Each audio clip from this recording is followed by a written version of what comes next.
제가 그동안에 이제 궁금했던 거 질문 드렸는데 네. 저한테 뭐 궁금하시고 질문하고 싶으신 거 없으세요? 그러니까 지금까지는 선문 명답이었으면 이제부터는 명문 선답을 하는 시간입니다. 그래요. 나도 준비를 좀 해야지, 좀. 그런데, 최근에 낙선하시잖아요. 네. 처음 떨어져 보셨죠? 네, 저 처음 떨어졌어요. 저는 떨어지면서 시작했거든요. 그렇죠. 저는 처음에 나와서 떨어지죠. 2006년 떨어지고, 2008년 국회의원 선거 떨어지고, 그 다음에 2010년 선거에 됐는데, 저는 처음부터 떨어져 봐서 그런지, 그 다음에 떨어지는 것도 그렇게 두렵지 않거든요. 아, 그러셨구나. 네. 저는 4번 연속 네. 당선되고 처음 떨어졌는데, 좀 힘드셨을 것 같아요. 아, 정말 힘들었어요. 지금도 힘들지 않으세요? 지금은 좀 괜찮아요. 아, 그래요? 그러니까 100일까지 굉장히 힘들더라고요. 근데 100일이 지나고 나니까 정리가 조금 되는데 그때 제가 딱 무슨 생각을 했냐면 아, 사람들이 이래서 100일 잔치를 하는구나. 그렇군요. 예, 그러니까 이 100일이라는 기간이 세상에 태어나서 인간이 만들어지는 최소한의 기간. 그리고 어떤 충격을 받았을 때 그 충격에서 헤어나올 수 있는 최소한의 기간이 100일인 것 같아요. 그래요? 네. 그러면 저도 그래서 그런가요? 제가 2006년에 이미 예상된 낙선을 했는데, 제가 복귀하는데, 변호사 사무실을 복귀하는데 한 100일 걸렸던 것 같아요. 그렇죠. 석 달을 좀 넘게 걸렸습니다. 그리고 예를 들면 어떤 새로운 일을 시작할 때도 100일.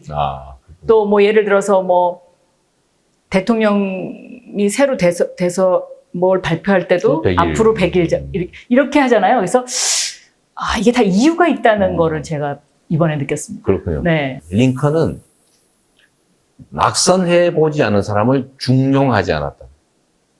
크게 쓰지 않았다. 근데 나중에 보니까 그 말이 진짜 맞는 말 같아요.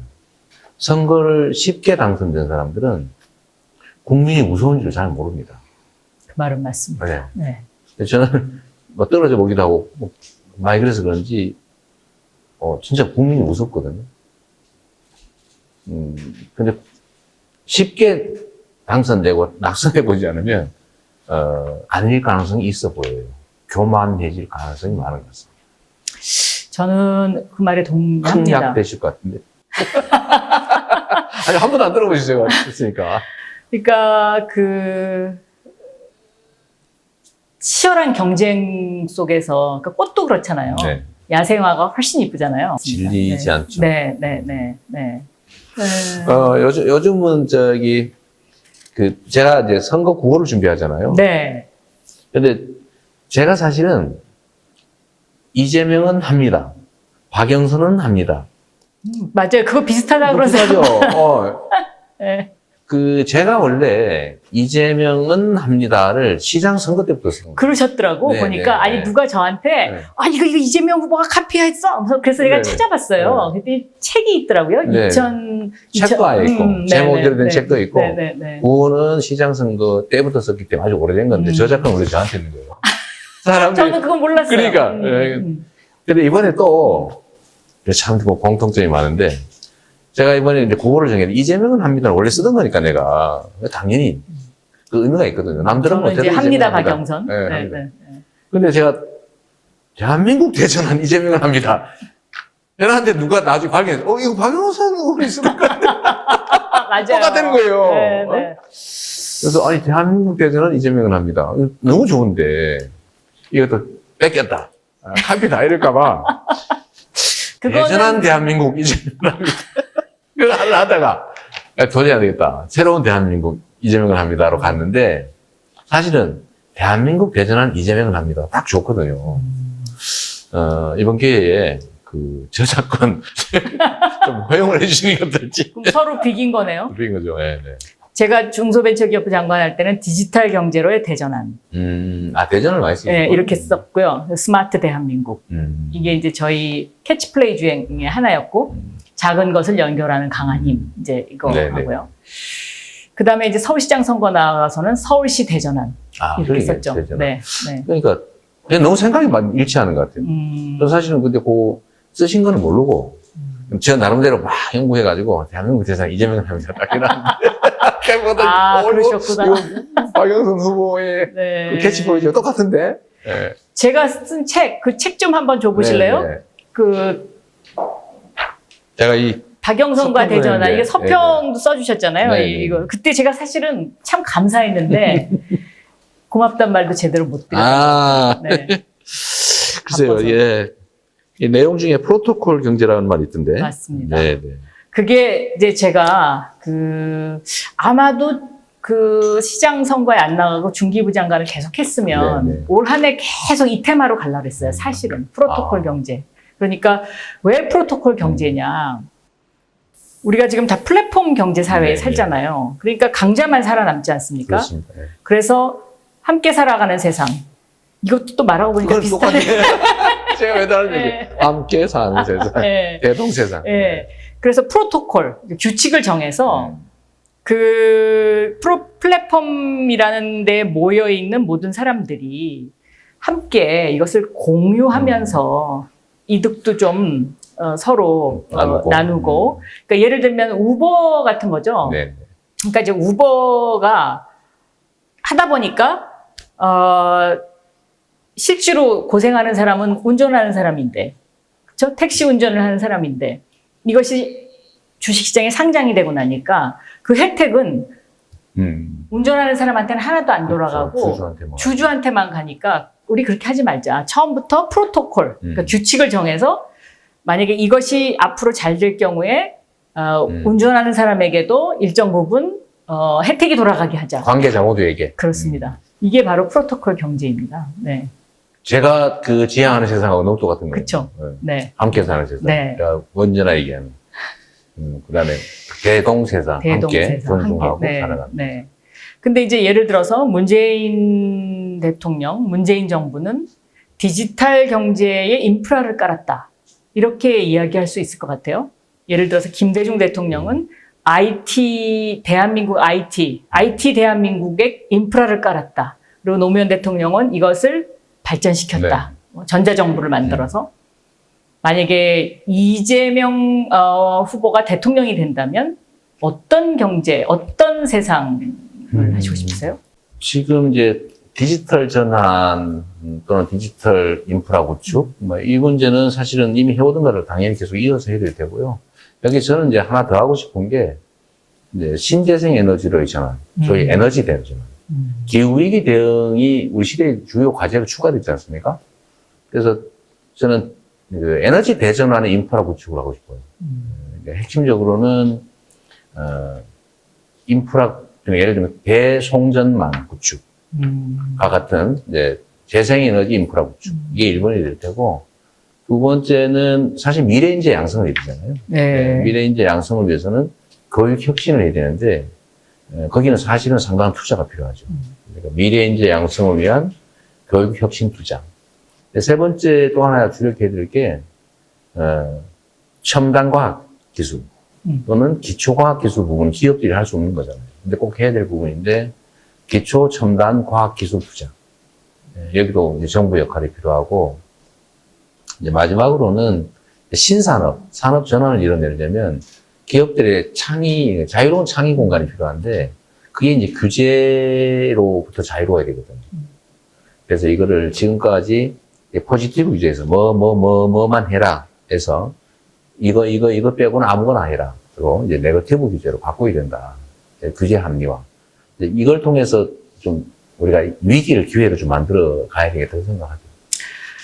저는 지금 하신 말씀에 제가 조금 이제 그 중소벤처기업부 장관을 하면서 느낀 것을 조금 보태면 지금이 바로 이 대전환 시대잖아요. 그러니까 1차, 2차, 3차, 4차 산업혁명이 왔습니다. 이제 다음번 대통령은 이 4차 산업혁명에 새로운 산업 지도를 만들어야 될 이렇게 생각하고요. 또 하나는 이제 앞으로의 그 미래 시장이 엄청나게 변할 텐데 미래 시장을 예측할 수 있는 국가 경제 시스템을 좀 새롭게 만들 필요가 있겠다. 저는 그렇게 생각하고 있습니다. 잘하실 것 같은데요. 아주 잘하실 것 같아요.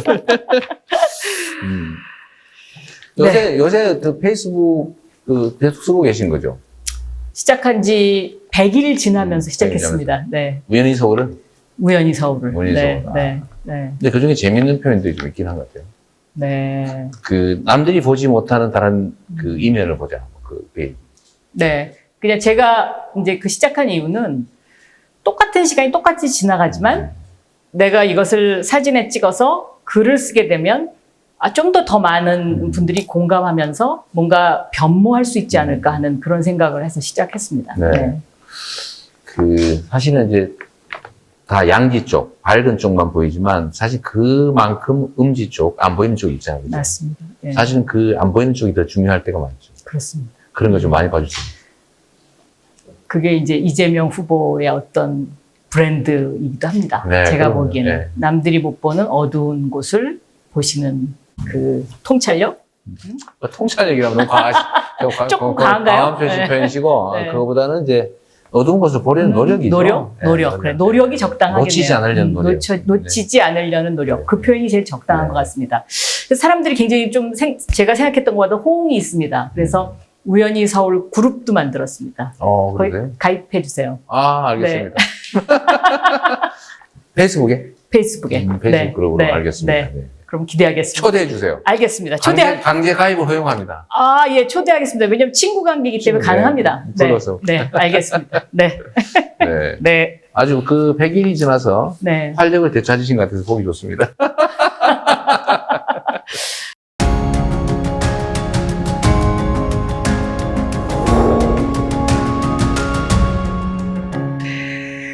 요즘이 난세라는 데는 동의하십니까?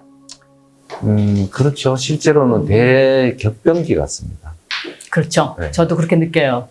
또 코로나까지 와가지고. 근데 원래 역사적으로 보면 기술혁명이 일어나면서 꼭 이런 역병들이 와갖고 세상을 다 뒤집어 놓는 그것이 계속 반복적으로 오더라고요. 그렇군요. 거의 한 100년, 200년마다 한 번씩.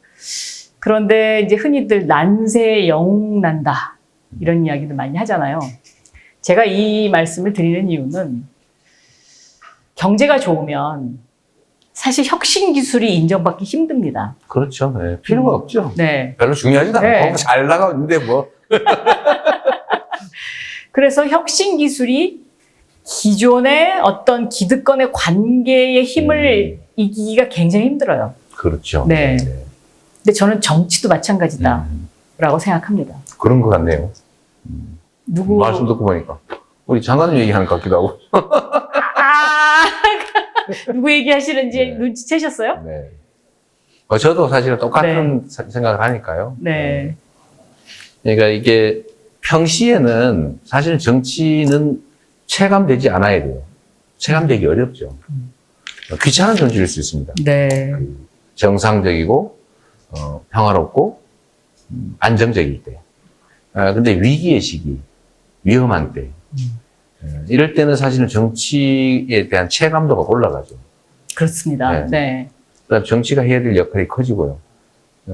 조금 전에 말씀드렸던 것처럼 에너지 위기, 또 기후 위기, 이게 좀 심각하잖아요. 디지털 전환 또는 주기적인 팬데믹, 이게 지금 겹쳐오는 분절점 같은 시기라서 네. 정부 역할이 더 커져야 될 때라고 보거든요. 그 중요한 정부 역할이 나침판적인 성격을 가져야 되기 때문에 더 네. 중요해지는 것 그럼 같습니다. 토대도 보강해줘야 돼요. 그렇습니다. 위험하니까. 네, 네. 그래서 저는 이런 난세에 정치 리더십이 굉장히 중요하다고 네. 생각합니다. 저는 이런 시기에 사실은 리더십의 핵심 요체는 용기라고 봐요. 용기와 결단. 결단, 그리고 강인함이죠. 강인함. 왜냐하면 위험하기 때문에 다시 다 머뭇거리거든요. 그럼 용기와 결단, 강인함 이건 다 갖고 계시거든요. 그렇게 봐주시면 감사하고요. 네. 가지려고 노력하죠. 근데 이제 제가 보기에 어떤 대통령으로서 갖춰야 될 자질 거기에서 저는 첫 번째가 통찰력인 것 같아요. 그렇습니다. 네. 그리고 두 번째가 측은지심. 그리고 세 번째가 지금 말씀하셨던 용기, 결단력, 추진력. 네. 요거 세 가지를 다 갖고 있는 분을 찾기가 쉽진 않아요. 근데 이제 제가 감히 평가를 드리면 첫 번째 통찰력도 좀 저는 상당히 있으시다. 통찰력 있으시다. 이렇게 생각하고 세 번째 용기, 결단, 추진력. 이거는 따라갈 사람 많지 않을 것 같다. 네. 거의 뭐 100점 만점에 110점이다. 이 정도 되는데 측은지심.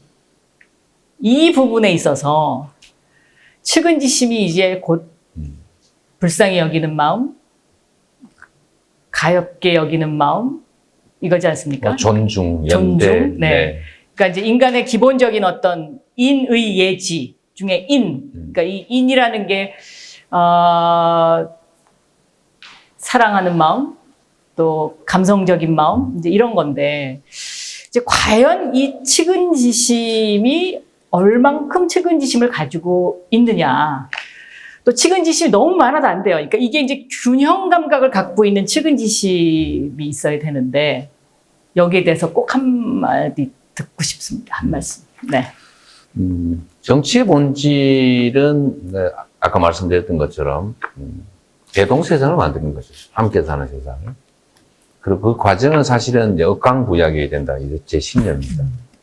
그러니까 강자에 대한 폭력적 억압이 아니고 강자들의 과도한 욕망을 절제시키는 거죠. 네, 그 목표는 결국은 약자들을 부양하는 거예요.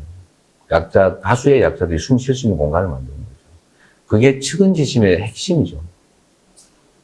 근데 문제는 이제 그게 예를 들면 갈등 구미에서 어떻게 작동하느냐, 포괄적으로 작동하느냐, 아니면 타협과 협력, 연대로 가느냐는 건데 저는 그 점에서는 우려하시지 않으셔도 된다. 함께 사는 세상을 지향하려면 그건 결국 통합이고 공존이고 또 배려고 협의고 그걸 통하지 않으면 불가능하거든요. 근데 제가 이제 보여지는 측면이 좀 강한 측면만 보여지는 게 있는 거죠. 저는 이 측은지심에 대한 국민의 신뢰, 이제 이것이 저는 굉장히 중요하다고 생각해요. 그래서 국민 말을 잘 듣는 이재명. 이렇게 국민들한테 생각되어지는 것. 네. 이것이 굉장히 중요하지 않을까. 실제로 제가 말 매우 잘 듣는 사람인데 이제 앞으로 그렇게 생각될 수 있도록 더 노력해야 되겠습니다. 최근의 행보를 보면 국민 말을 좀 잘 들으실 수 있겠다. 그런 생각이 좀 들긴 합니다. 그래서 오늘 이렇게 만나 뵙고 우리가 정말 긴 시간 많은 얘기를 나눴는데 국민 말 잘 듣는 이재명 되겠습니다. 네, 알겠습니다. 감사합니다. 그러면 저를 지지해 주시는 거예요?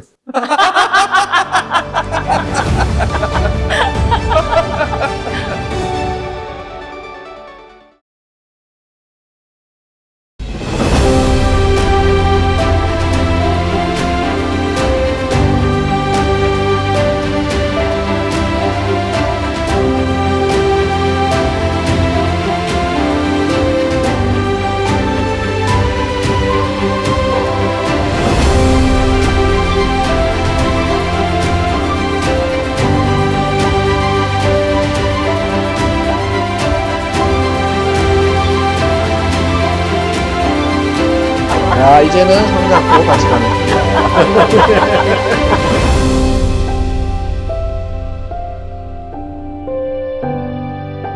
국민 말 잘 듣는 이재명 되겠습니다. 국민들한테 생각되어지는 것. 네.